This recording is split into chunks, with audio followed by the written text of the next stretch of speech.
The Illinois House voted this week to take a small step toward banning red light cameras. Those were at the center of a federal corruption probe where former State Senator Martin Sandoval pleaded guilty to accepting bribes from a red light camera company as those proliferated and spread largely in the Chicago area. There were some down near St. Louis. Those are now gone. The Illinois House, again, taking that step. Joining us now is the sponsor of that bill, Representative David McSweeney, a Republican from R-Barrington Hills. That's correct. Thank you for joining us.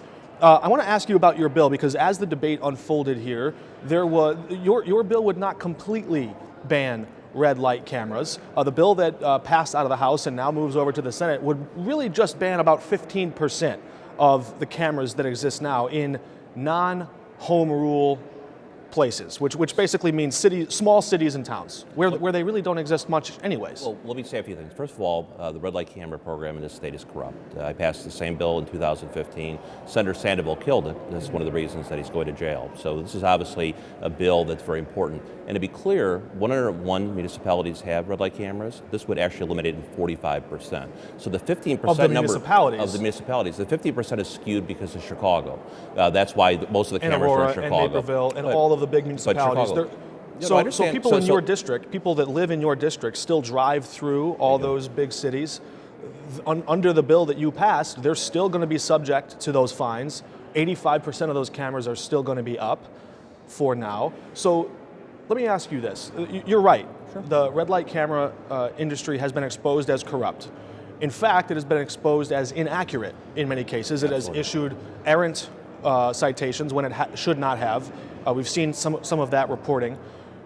If the political winds have never been more at your back, when has there ever been a better time to say, let's ban them all? Why the tepid approach? So I don't think it is a tepid approach because, number one, let's be very clear, that this is a bill that I believe will provide a precedent for eliminating all red light cameras. I have a bill that would do just that, House Bill 323. But others have that bill. That bill was not the bill I was given the opportunity to call.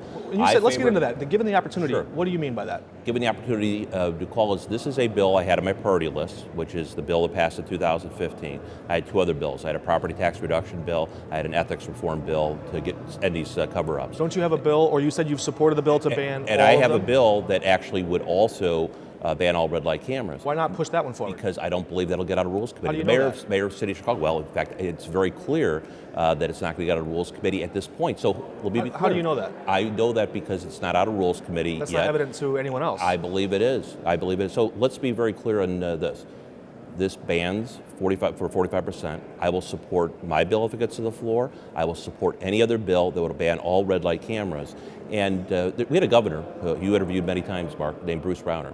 He wanted to get 100% of everything. He got nothing. I'm getting 45%.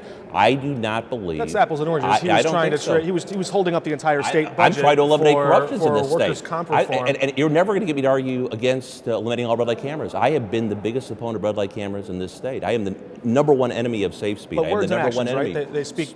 Well, let's just talk specifically. Is you had a room full of lobbyists who opposed the bill. You had Tom Walsh, who's Jim Durkin's good friend of Safe Speed. Jim Durkin's accepted $7,500 from Safe Speed, and he voted against the bill present, which is the same thing as voting against the bill. He might try to claim he's a municipal bond lawyer and there's some kind of conflict. He was clearly against the bill. But I want to be very, very clear. I would love to ban all red light cameras.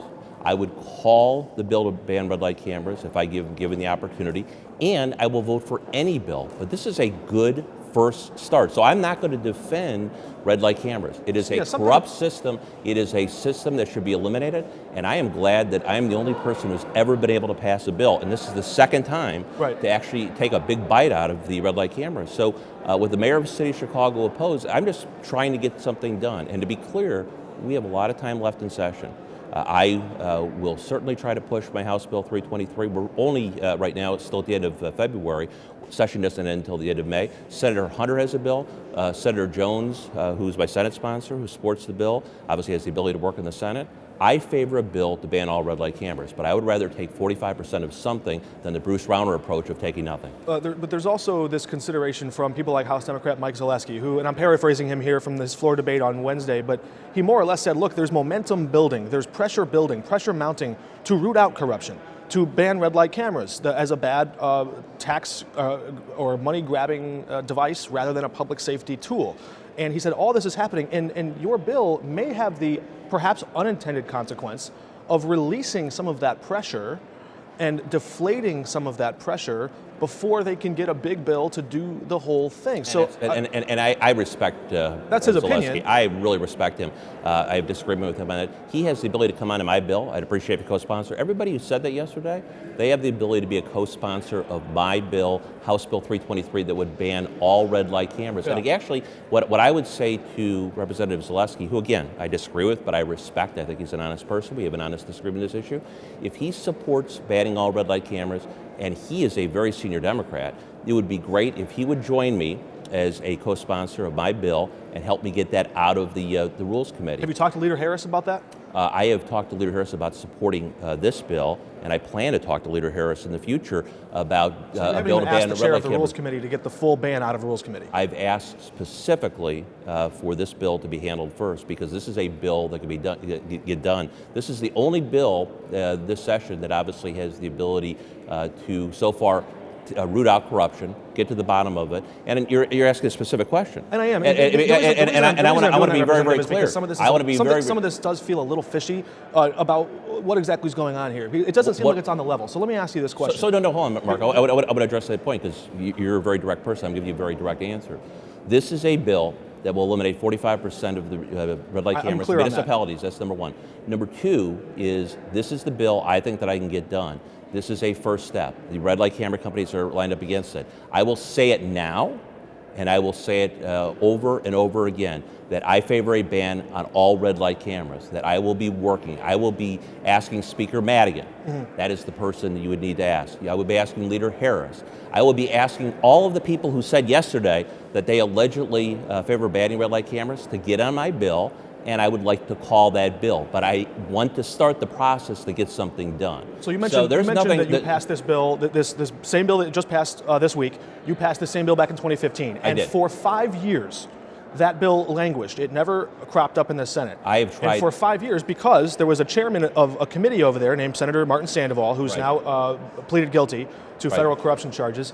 You saw the indictment. He was the protector, he said. He offered his protection services to the red light camera industry to say, we won't let that bill or any other bill like it crop up and see the light of day. So I wonder, in the last 5 years, have you ever called on Senator Sandoval to release that bill from his committee? Well, I've actually, multiple times, Senator Jones and myself, I have been trying to get that bill, the same bill, called over and over again here in the House. This is the first time I was given the opportunity. So you've spoken to Senator Sandoval about that bill? Not Senator Sandoval. I have spoken, my job is in the House. People work across chambers all the time. Absolutely. And it's very clear that Senator Sandoval was going to oppose the bill. So you never spoke to Senator Sandoval? I did. I spoke to him back in 2015. About the bill, and it was very clear that he was not going to call the bill. We now know the reason is because we have a corrupt safe speed system.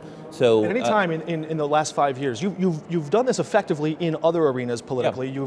You've summoned sort of an army of people on Twitter to criticize this politician or that politician. Did you ever use that tool of yours, that sort of public platform, to apply pressure on Senator Sandoval, the one stopper, the protector, who was keeping your bill from becoming law for 5 years as people in your district continued to pay fines? Did you ever do that? This was not only Senator Sandoval who's going to jail over this.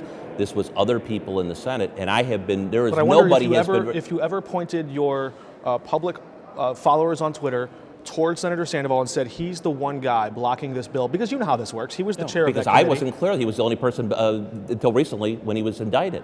Nobody knew for sure that Sandoval was the only one. You would reasonably expect that because the bill was actually sent straight to subcommittee. Yeah. So as far as that's concerned, there is nobody who's pushed harder for banning red light cameras in the state. There is nobody who would actually be more happy to see all of these red light cameras banned in this state. And the people who actually say that they want to ban red light cameras but won't support a partial ban as a first step, I invite them right now to join me to be a co-sponsor of my bill. We're in February. I plan to, of course, ask for the permission to call that bill. I think it's unlikely it's going to happen, and you can go ahead and check on that because I'm a man of my word, and I certainly plan to do it. But I think this is a good victory. This is a first step, and I plan to continue to push further. There are a number of bills. I want to be clear. I want to be clear on one thing. Absolutely. Because you've said two different things. You said you did not speak to Senator Sandoval, and you said you did speak to him back in 2015. No. I said I want to be very clear. Yeah. You asked me the question, have I spoken with Senator Sandoval recently? I believe that was the question. If so, I misunderstood you. Let me clarify. The question was, did you ever speak to him in the last 5 years about releasing in 2015 on your bill? And he refused. In 2015, that is correct. Yes, he made it very clear that he was going to oppose the bill. So he's offering his protection services. If I misunderstood your question, I want to be clear. You cleared it up. That's fine. Have you ever heard of a fetcher bill? A what? A fetcher bill. I do not know what a fetcher bill is. I don't know that there would be a lot of incentive for any company to offer a bribe to a lawmaker to protect them unless they felt there was a real threat. What exactly was Senator Sandoval protecting Safe Speed from? He was protecting them from a bill that would eliminate 45% of the cameras in the state. Your bill? My bill. Absolutely. It was House Bill 173. In 2015. It was the subject of an FBI investigation, as you know, and that's where the indictments are. We've seen a lot of emails leak out from Mike McClain to the Speaker's office. Right. And in 2015, one of those emails was written from you to Mike McClain about a friend of yours, and you were offering his services to help with a capital bill. The capital bill that we now have is also tangentially under the federal investigation. Can you elaborate on your relationship to Mike McClain and the Speaker? Yeah, in fact, Mike McClain I knew very well. I'm very disappointed, obviously, where things stand. I work across the aisle. I have the ability to get things done on both sides of the aisle.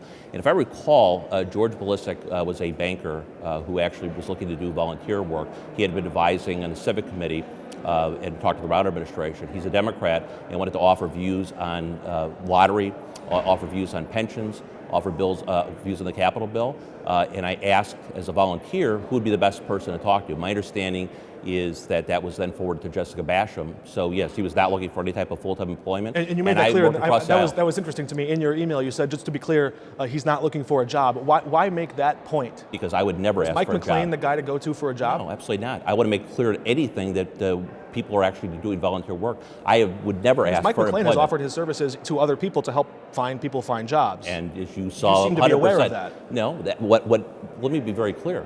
What I specifically, and very specifically, said is that nobody should get a job for purposes of politics, that if somebody wants to volunteer, if somebody wants to offer advice, that's great for the state. And I wanted to make that clear, and that's exactly what I did. So I want to ask a direct question. Have you ever worked with, spoken with, or coordinated with Mike McClain or Senator Sandoval about ratcheting up pressure on red light camera companies? I have never spoken with Senator Sandoval except for the 2015 conversation I had with him on by House Bill 173 on that. As far as ratcheting up pressure, I've been ratcheting up pressure on the red light cameras from the beginning, Mark, and I am very proud of that because it is a corrupt system. It is a system that needs to be eliminated in this state. I've passed the bill to eliminate 45% of the cameras, and I look forward to hopefully passing a bill to eliminate all the cameras in this state. You never talked to Mike McClain about that? I might have talked to Mike McClain. I might have talked to everybody in this building about passing a red light camera bill. In fact, I have spoken with almost every member of the General Assembly on both sides, lobbyists from all over the place, about passing a bill to eliminate red light cameras. So to answer your question specifically, nobody has put more pressure on the red light camera companies than me. All right, and it's a very interesting topic. A lot of eyes, a lot of scrutiny on the way the politics of all this unfolds, because this is one of those areas where government directly impacts your wallet. It directly impacts people's lives. It's a big hassle for some. It does. And I think you mentioned that sometimes the cost of that can outweigh an entire day's salary for some folks. And I think one of the most important things to look at is the corruption here in Springfield and the Safe Speed specifically. The money that Jim Durkin has taken from Safe Speed, the $7,500. He's a municipal bond lawyer that actually also his best friend Tom Walsh, who you did the story on the brother, David Walsh, was involved obviously in very shady activities involved in Safe Speed. So I am proud of the fact that I have fought Safe Speed, I have fought red light cameras, I am the only person ever to pass a bill to ban red light cameras, I intend to fight to ban all red light cameras, and I'm very proud of passing a bill as a first step here. But so I am very proud of it. You're close friends and work with Mike McClain. I would say close friends. I have been friends. I have get out your political flamethrower to hit your own party, leaders of your own party, as often as possible. I don't ever see you do that to Democrats. Oh, there is absolutely no one who has been fighting the Democrats in the state harder than I have, But there's a specific difference about... No, I don't think there's any specific difference at all. No, I don't think there's any specific difference at all. I mean, nobody has questioned my record. Obviously, in Springfield, as being one of the most conservative people who's also an independent. And what I have said is I'm going to go after corruption in both parties. And I believe the most corrupt person in Springfield is Jim Durkin. I believe he is the most corrupt person. You have run reports in the past. He is the person who's defending the red light cameras. Our he reports just accepted. It was about David Walsh. Political in nature. And in political nature, it's the same thing. So absolutely, I believe we need a Republican Speaker of the House. I have fought hard. I am an independent, and I am proud of what I have done in Springfield, and I am going to fight corruption in both parties. All right, we're going to watch and see where this red light camera fight goes. Representative McSweeney, thanks for joining us. An interesting conversation. I appreciate it. We're back in just a moment. Great.